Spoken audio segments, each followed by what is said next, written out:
Yo, what's up, ocean addicts? Ever watch surfers glide effortlessly through the waves and wish you could too? Well, guess what? Today's your lucky day. We're diving deep into the heart of surfing with Master the Waves. 10 steps to paddle out like a pro.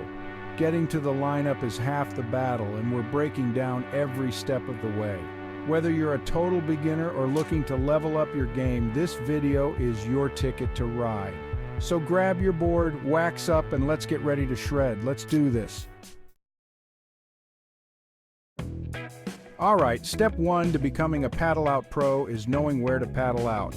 Look for beginner-friendly spots with mellower waves, wider channels, and fewer surfers. Start slow, build your confidence, and work your way up to those gnarlier waves. Check the surf reports. Ask local surfers or just observe the ocean for a while. Look for areas where the waves are breaking more gently and where there's a clear path through the whitewash. Trust me, your arms will thank you. Know your limits and don't be afraid to ask for help or advice. The ocean will always be there, so choose your battles wisely. Now that you've scoped out your surfing arena, it's time to talk about timing those sets. Okay, so you've found your perfect beginner wave. Surfing is all about timing, and understanding how to read the ocean's rhythm is key. Waves usually come in sets with lulls between them. Those are your windows of opportunity. Watch how the waves are rolling in, count the seconds between them, and get a feel for the rhythm. As a set approaches, it's time to put your paddling muscles to work and punch through those whitewater walls. Paddle like a maniac when you need to, then rest and gather your energy during those lulls. The more you practice, the better you'll become at reading its moves. But before you charge into the water, let's talk about prepping those paddling muscles. All right, we're almost ready to hit the water, but hold your horses. Before we dive in, there's something crucial we need to do. Just like you wouldn't hit the gym without stretching, you don't want to jump on your board without warming up those paddling muscles. It's essential to prepare your body for the intense workout ahead. Paddling is a full-body workout, engaging your arms, shoulders, back, and core. Every stroke you take demands strength and coordination from these muscle groups. A proper warm-up will get your blood flowing, loosen up those muscles, and prevent those dreaded cramps that can ruin your session. Imagine being out there catching the perfect wave only to be sidelined by a cramp. Start with some light cardio like jogging on the beach or doing jumping jacks. This will elevate your heart rate and get your body primed for action. Then focus on dynamic stretches that mimic paddling motions like arm circles, shoulder rotations, and torso twists. These movements will help you get into the rhythm of paddling. You want to be loose, agile, and ready to tackle anything the ocean throws your way. Flexibility and agility are key to staying balanced and responsive on your board. Now that you're all warmed up and ready to roll, let's talk about tackling those breaking waves. It's time to put your preparation to the test. In the next chapter, we'll dive into the turtle roll technique, a classic move for getting under those whitewater walls. Stay tuned to master this essential skill. All right, beginners, this one's for you. The turtle roll is your trusty sidekick when paddling out through those whitewater walls. As a wave approaches, take a deep breath and flip your board over, making sure you're underneath it. Hold onto the rails tightly, using your body weight to keep the board stable. As the wave rolls over you, use your weight to push the board down, keeping it submerged. Once the wave has passed, give your board a good kick and flip back over. The turtle roll takes practice, so don't get discouraged if you don't nail it on your first try. Keep practicing, and soon you'll be rolling through those waves like a seasoned pro. But as you progress, you'll want to add another weapon to your arsenal, the duck dive. All right, let's step it up a notch. Today, we're diving deeper into the art of surfing. Once you've mastered the turtle roll, it's time to graduate to the duck dive. This is a crucial skill for any surfer looking to tackle bigger waves. The duck dive technique is all about using your body weight to push your board underwater and slip under those incoming waves. It's a game changer for navigating through the surf. As a wave approaches, paddle towards it with speed, building momentum. The faster you paddle, the easier it will be to dive under the wave. About a meter or two before the wave hits, grab your rails firmly and push down with your chest and arms, submerging the nose of your board. This initial push is critical for a successful duck dive. As your board goes under, use your knee or foot to push down on the tail, forcing the entire board underwater. This helps you get deeper and avoid the wave's power. Lean forward, keeping your body low and streamlined, and let the wave pass right over you. Staying low reduces resistance and makes the dive smoother. Once the wave has passed, use your momentum to angle your board back up towards the surface. This transition is key to maintaining your speed and balance. The duck dive takes practice and requires good timing and technique, but once you master it, you'll be gliding past breaking waves like a pro. Keep practicing, and soon you'll find yourself conquering even the toughest surf with ease.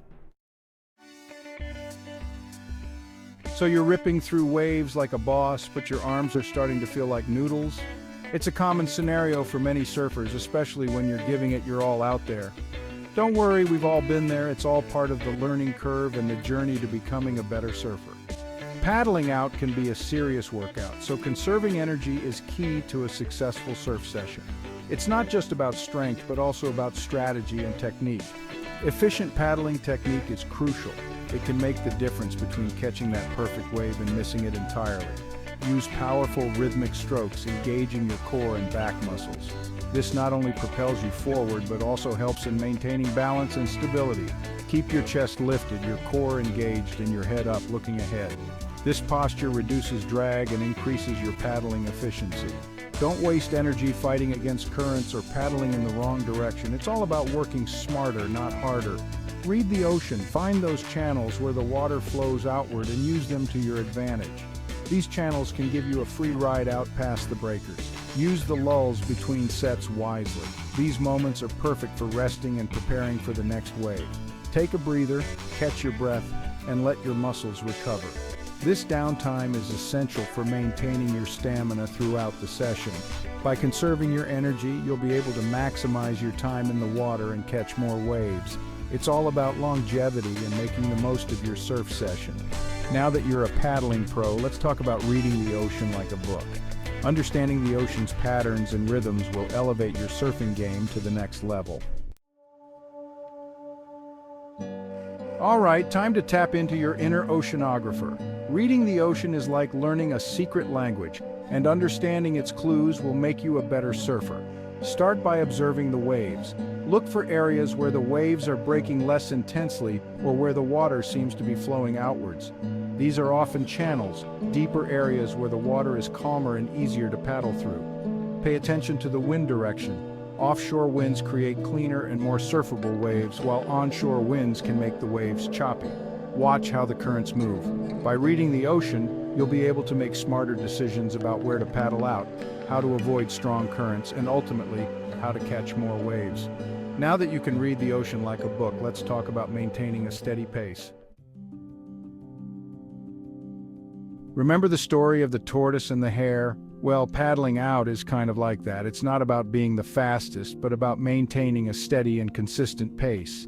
You need to conserve your energy, find your rhythm, and keep moving forward one stroke at a time. Don't burn yourself out by paddling frantically. Instead, focus on maintaining a steady and rhythmic pace that you can sustain for an extended period. Keep your core engaged, your back straight, and your head up looking ahead. If you find yourself getting tired, take a short break, catch your breath, and then resume paddling. By maintaining a steady pace, you'll conserve energy, avoid fatigue, and ultimately be able to surf longer and catch more waves. Now that you've mastered the art of the steady paddle, let's talk about positioning yourself in the lineup. Congratulations, you've made it to the lineup. Now, before you start paddling for every wave, it's important to understand surf etiquette and find your place among the other surfers. The lineup is like a shared dance floor, and everyone is there to have a good time. Priority goes to the surfer closest to the peak of the wave. If someone is already on the wave or paddling for it, don't drop in on them. When paddling out, avoid paddling directly in front of another surfer who is riding a wave. Communicate with other surfers. If you're unsure who has priority, don't be afraid to ask. Remember, surfing is about sharing the stoke, not hogging the waves. Be respectful of other surfers, and they'll be respectful of you. Now that you know the lineup lowdown, let's talk about the final and perhaps most important step: patience. All right, you've made it this far, you've mastered the paddle out, you've found your spot in the lineup. Now comes the hardest part: patience. Surfing is a waiting game. You spend most of your time waiting for that perfect wave, that moment of magic when everything aligns. Don't get discouraged if you don't catch a wave right away. Keep watching the ocean, observing the sets, and waiting for your opportunity. The more patient you are, the more likely you are to score that epic ride. When you finally do catch that perfect wave, it will all be worth the wait. The feeling of gliding across the water, perfectly in sync with the ocean's rhythm, is pure magic. So there you have it, folks. 10 steps to paddle out like a pro and own the ocean. Remember, surfing is all about having fun, pushing your limits, and connecting with nature's most powerful force. Don't be afraid to wipe out, to eat it, to get sand in your shorts. It's all part of the learning curve. Just remember to get back up, paddle back out, and never give up on the stoke. Now go shred some gnar, and I'll catch you in the lineup. Aloha.